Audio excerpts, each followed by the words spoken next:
ആ സമയത്ത് നമ്മൾ ഭഗവാന്റെ സമീപത്ത് തന്നെ ഇരുന്നു കഴിഞ്ഞാൽ എന്താഗ്രഹമാണോ നമ്മൾ ഭഗവാനോട് പറയുന്നത് അത് തീർച്ചയായിട്ടും സാധിക്കും. ഓം കൃഷ്ണായ വാസുദേവായ ഹരയേ പരമാത്മനേ പ്രണതക്ലേശനാശായ ഗോവിന്ദായ നമോ നമഃ. ഏകാദശി എന്നുള്ളത് നമുക്കെല്ലാവർക്കും അറിയാവുന്നതാണ്. അപ്പോൾ ശുക്ലപക്ഷത്തിലെ വെളുത്ത പക്ഷത്തിലെ ഏകാദശിയാണ് സാധാരണ നാം ആചരിക്കുന്നത്. വെളുത്ത പക്ഷത്തിലെ ഏകാദശിക്ക് ഏകാദശിയുടെ തലേദിവസം ദശമിക്ക് നമ്മൾ ഒരിക്കലെടുത്ത് ഏകാദശിക്ക് ശുദ്ധമായിരിക്കുന്ന പട്ടിണി എന്നാണ് കണക്കാക്കുക. അപ്പോൾ അതിൽ ഏകാദശിയുടെ നമുക്ക് ശുദ്ധമായിട്ട് എടുക്കാവുന്നത് അംബരീഷൻ്റെ ഏകാദശി എന്നാണ് നമ്മൾ എടുക്കുക. അംബരീഷൻ്റെ ഏകാദശിയാണ് നമുക്ക് അഭികാമ്യം. ഭാഗവതത്തിൽ അംബരീഷൻ്റെ കഥ വ്യക്തമാണ്. അപ്പം അംബരീഷൻ്റെ ഏകാദശി അനുസരിച്ചിട്ട് രാവിലെ ഏകാദശി തിഥി ആരംഭിച്ചു കഴിഞ്ഞാൽ പിന്നീട് ശുദ്ധമായിരിക്കുന്ന ഉപവാസമാണ് വേണ്ടത്. അപ്പോൾ ശുദ്ധമായിരിക്കുന്ന ഉപവാസം എടുത്തിട്ട് നേരെ അത്യാവശ്യം പ്രാണൻ നിലനിർത്താനായിട്ട് ശുദ്ധജലം, തിളപ്പിച്ച ജലം പോലും പാടില്ല, ശുദ്ധമായിരിക്കുന്ന പച്ചവെള്ളം. ഇപ്പോൾ പച്ചവെള്ളം ലഭ്യമല്ലെങ്കിൽ ശുദ്ധമാക്കി തിളപ്പിച്ചാച്ചി ആ തണുത്ത വെള്ളം നാതൃത്വം, ചൂടുള്ള വെള്ളം കഴിക്കാൻ പാടില്ല, ചായ കുടിക്കാൻ പാടില്ല, പാല് കുടിക്കാൻ പാടില്ല. അപ്പോൾ അത് നേരെ കഴിച്ച് അത് കഴിഞ്ഞിട്ട് ദ്വാദശി തിഥിയിലേക്ക് വരും. അപ്പോൾ ഏകാദശിയുടെ ആ അവസാനത്തെ 15 നാഴിക, ദ്വാദശിയുടെ ആദ്യത്തെ 4 നാഴിക, ഇത് ചേരുമ്പോഴുള്ളതായിരിക്കുന്ന നാഴികയാണ് ഹരിവാസരം എന്നാണ് പറയുന്നത്. ഹരിവാസരം എന്ന് പറയുമ്പോൾ ആ സമയത്ത് ഭഗവാൻ നേരെ കണ്ണിങ്ങനെ തുറക്കുന്നു എന്നാണ് പറയുന്നത്. അപ്പോൾ ഭഗവാൻ നേരെ നിദ്രയിൽ പോണ സമയത്ത്, ഏകാദശിക്ക് ഭഗവാൻ നിദ്രയിൽ പോണ സമയത്ത് നേരെ എല്ലാവരും ഭഗവാന്റെ അടുത്തിരുന്ന് ഭഗവാനെ ശുശ്രൂഷിക്കുക, ഭഗവാനെ പ്രാർത്ഥിക്കുക. അപ്പോൾ അതാണ് നേരെ ഏകാദശിയുടെ പ്രത്യേകത. അപ്പോൾ ആ സമയത്ത് ഭഗവാന്റെ ആ കാര്യങ്ങൾ പറയുന്ന സകല ഇന്ദ്രിയങ്ങളും ഭഗവാനിലേക്ക് സമർപ്പിച്ച് പ്രാർത്ഥനകളൊക്കെ ചെയ്യുന്ന സമയത്ത് പുറത്തു പോയിട്ട് ആഹാരം കഴിക്കാനായിട്ട് നമുക്ക് സാധ്യമല്ല. കാരണം ഭഗവാന്റെ സമീപത്ത് തന്നെ ഇരിക്കണം എന്നാണ്. അതാണ് ഏകാദശി എന്ന് പറയാൻ കാരണം.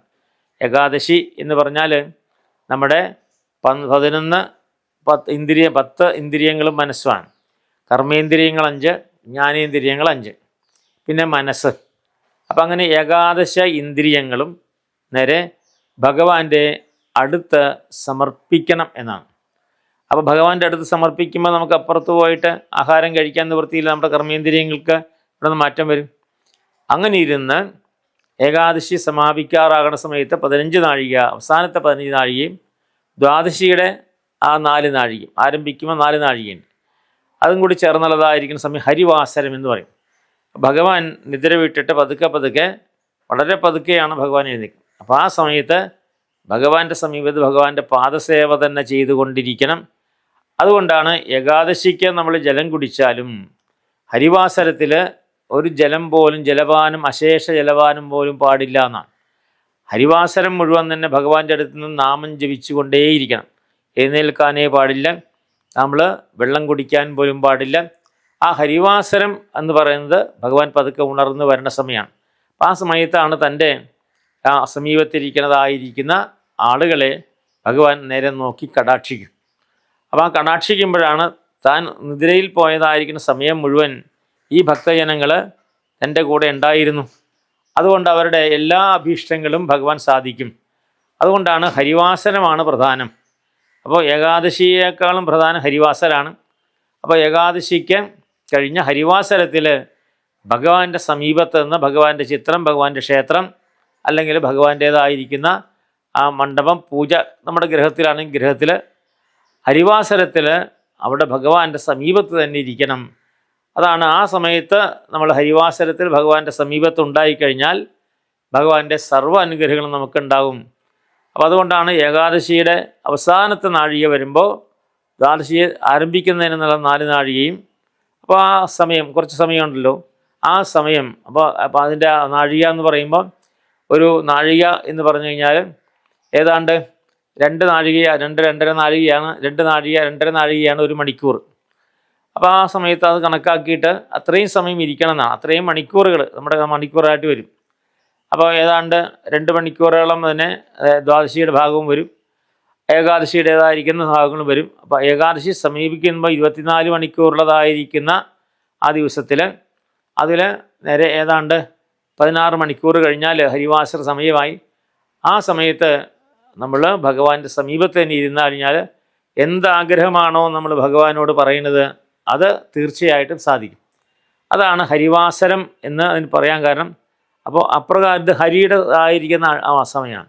അതാണ് വാസരം എന്ന് പറഞ്ഞു കഴിഞ്ഞാൽ നേരെ ഹരിയുടെ ആ ഒരു ദിവസമാണ്. അപ്പോൾ ഹരി ഉണർന്ന് എല്ലാവരെയും കടാക്ഷിക്കുന്ന ദിവസമാണ്.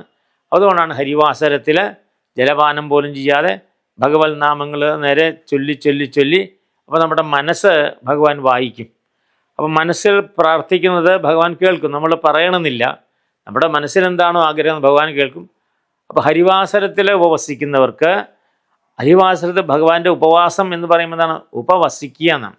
ഭഗവാന്റെ അടുത്ത് ഇരിക്കുക, അതാണ് ഉപവാസം എന്ന് പറയാം.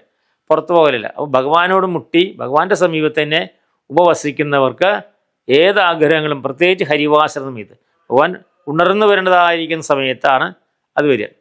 ഭഗവാൻ ഉണർന്നു വരുന്ന സമയത്ത് നേരെ നമ്മൾ ഭഗവാന്റെ അടുത്ത് തന്നെ ഇരിക്കുമ്പോൾ ഭഗവാന്റെ ദൃഷ്ടി നമ്മുടെ മേൽ പതിയും, നമുക്ക് സകലവിധ ഐശ്വര്യങ്ങളും ഉണ്ടാകും. അതാണ് ഹരിവാസരം പ്രത്യേകിച്ച് എടുത്തു കാണിക്കുക. അങ്ങനെ ഹരിവാസര സമയം എന്ന് പറയും. ഹരിവാസര സമയത്താണ് നമുക്ക് ഭഗവന്റെ അനുഗ്രഹങ്ങൾ കൂടുതൽ ലഭിക്കുന്നത് എന്ന് ആ ഏകാദശി വ്രതം എടുക്കുന്നവർ മനസ്സിലാക്കണം. അതാണ് നമ്മൾ കേരളത്തിലും എല്ലായിടത്തും പ്രചാരത്തിലുള്ളതായിരിക്കുന്ന ഏകാദശി സമ്പ്രദായം. ഹരിവാസരമാണ് അതിൽ പ്രധാനപ്പെട്ടതായിരിക്കുന്ന കാര്യം. ഓം നമോ ഭഗവതേ വാസുദേവായ.